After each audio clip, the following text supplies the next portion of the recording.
జరగలేదు, ఇదంతా కాలక్షేపం అని చెప్పి సిట్ అధికారులకు కూడా కళ్ళు తెరుచుకునింటాయని చెప్పి మేము భావిస్తూ, మరి పొద్దున్నుండి మీడియా కూడా పాపం చాలా ఇబ్బంది పడుతున్నారు. చాలా మిమ్మల్ని కూడా ఇబ్బంది పెట్టారు.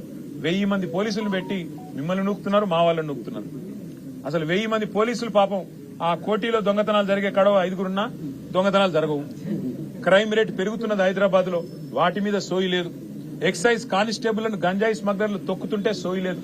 ఆ 1000 మంది పోలీసులను అక్కడ పెట్టి రాష్ట్రంలో శాంతి భద్రతలు పరిరక్షించాలని కోరుతూ మీడియాకు కూడా ప్రత్యేకంగా ధన్యవాదాలు.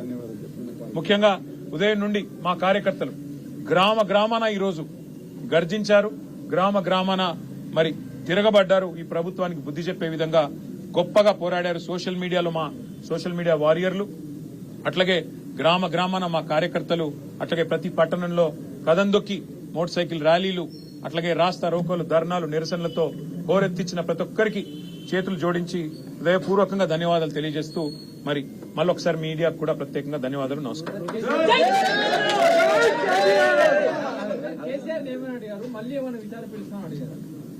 కేసీఆర్ గారిని ఏమడిగారు అంటే, మీరు అయితే కేసీఆర్ గారిని అడగాలి లేదా సిట్ అధికారులను అడగాలి. నాకు తెలిసినంత వరకు కేసీఆర్ గారిని అడిగింది స్పష్టం ఒకటే, ట్యాపింగ్ జరిగిందా అని అడిగారు.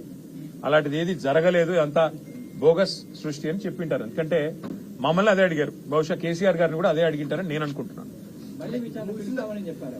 ఏముంటది బ్రదర్, 5 గంటల తర్వాత నేను కూడా వెళ్ళాను కదా విచారణకి. అడిగిందే అడగడం, తిప్పి అడగడం. మీరు బయట మీడియాలో మీకు ప్లేట్ బ్రేకింగ్లు పడాలి కదా, గుచ్చి అడుగుతున్నారు, గ్రిల్ చేస్తున్నారు, ఇన్ని గంటలు జరుగుతుంది, అన్ని గంటలు జరుగుతుంది. మీకోసం కాలక్షేపానికి, ప్రజలకి వినోదానికి తప్ప ఇది ఈ కేసులో ఏమీ లేదు. నేను మొన్న చెప్పాను, మళ్ళీ చెప్తున్నాను, it's absolutely a silly case, it's a frivolous case. జరిగింది ఏమీ లేదు, తప్పు. కాబట్టి వారు మళ్ళీ పిలిచేది ఉంటుందని నేనైతే అనుకోను వ్యక్తిగతంగా. బట్ మళ్ళీ పిలిస్తే మళ్ళీ పోతాం, మళ్ళీ సహకరిస్తాం, మాకేమీ నష్టం లేదు, మేము చేసిన తప్పేమీ లేదు. Thank you.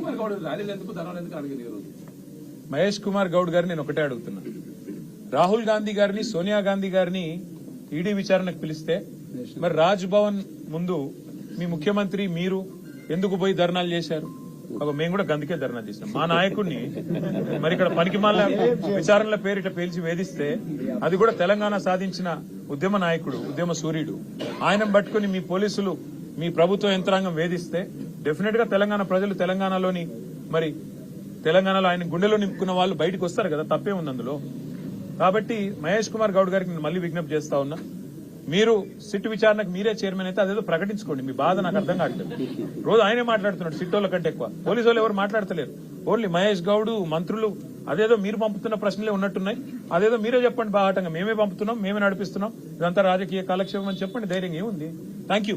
వైఫల్యాన్ని కప్పిపుచ్చుకోవడానికే ఈరోజు ఉద్దేశపూర్వకంగా మా నాయకుడు కేసీఆర్ గారికి ఆగమేఘాల మీద ఏదో ఆకాశం ఏదో కూలిపోయిన